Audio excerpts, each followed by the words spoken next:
ದೆಹಲಿಯಲ್ಲಿಂದು ಆಯೋಜಿಸಲಾಗಿದ್ದ ಪರಂಪರೆಯಿಂದ ಅಭಿವೃದ್ಧಿಯ ಕಡೆಗೆ ಕಾರ್ಯಕ್ರಮದಲ್ಲಿ ಕೇಂದ್ರ ಸಚಿವ ಗಿರಿರಾಜ ಸಿಂಗ್ ಪಾಲ್ಗೊಂಡರು. ದೇಶದ ವಿಭಿನ್ನ ಪ್ರದೇಶಗಳಲ್ಲಿ ಉತ್ಪಾದಿಸಲಾಗುವ 8 ವಿಶಿಷ್ಟ ಉತ್ಪನ್ನಗಳಿಗೆ ಭೌಗೋಳಿಕ ಸೂಚಕದ ದೃಢೀಕರಣ ಪತ್ರವನ್ನು ಪ್ರದಾನ ಮಾಡಿದರು. Joining us now, Sri Lakshma Training Institute. We have with us Sri Vadaka Sendhe, who is the MD of the corporation.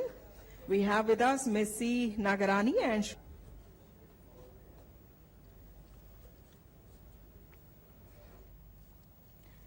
ಸಮಾರಂಭ ಉದ್ದೇಶಿಸಿ ಸಚಿವರು ದೇಶದ ವಿಶಿಷ್ಟ ಉತ್ಪನ್ನಗಳನ್ನು ಗುರುತಿಸುವ ಮೂಲಕ ಅವುಗಳಿಗೆ ಭೌಗೋಳಿಕ ಸೂಚಕದ ಮಾನ್ಯತೆ ನೀಡಲಾಗುತ್ತಿದೆ, ಅವುಗಳ ಹಕ್ಕುಗಳನ್ನು ಪಡೆಯಲಾಗುತ್ತಿದೆ ಎಂದು ತಿಳಿಸಿದರು.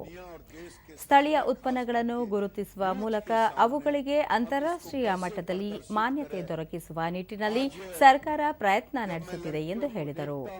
ರೈತರ ಹಾಗೂ ಗ್ರಾಮೀಣ ಜನರ ಆದಾಯ ಹೆಚ್ಚಿಸುವುದು, ಸ್ಥಳೀಯ ಕಲೆಯನ್ನು ಮತ್ತಷ್ಟು ಉನ್ನತಿಗೆ ಕೊಂಡೊಯ್ಯಲು ಸರ್ಕಾರ ನಿರಂತರವಾಗಿ ಹಲವು ಕ್ರಮಗಳನ್ನು ಕೈಗೊಳ್ಳುತ್ತಿದೆ.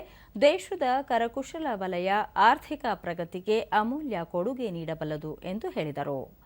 ಪರಂಪರೆಯನ್ನು ಅಭಿವೃದ್ಧಿಯೊಂದಿಗೆ ಜೋಡಿಸಬೇಕು ಎನ್ನುವುದು ಪ್ರಧಾನಿ ನರೇಂದ್ರ ಮೋದಿ ಅವರ ಆಶಯವಾಗಿದ್ದು, ಭೌಗೋಳಿಕ ಸೂಚಕದ ಮಾನ್ಯತೆ ಪಡೆದುಕೊಳ್ಳಲು ಸಮರ್ಥವಾಗಿರುವ ಉತ್ಪನ್ನಗಳು ನಮ್ಮ ಪರಂಪರೆಯಾಗಿವೆ ಎಂದು ಹೇಳಿದರು. जनपद है उनकी इनकम कैसे बढ़े, मेरा फोकस है वो चीज ग्लोबलाइज कैसे हो, गांव से ग्लोबल तक कैसे जाए. किसी गांव में का अगर जीआई टैग मिला है वो ग्लोबल तक कैसे जाए, यही इच्छा है. गांव टू ग्लोबल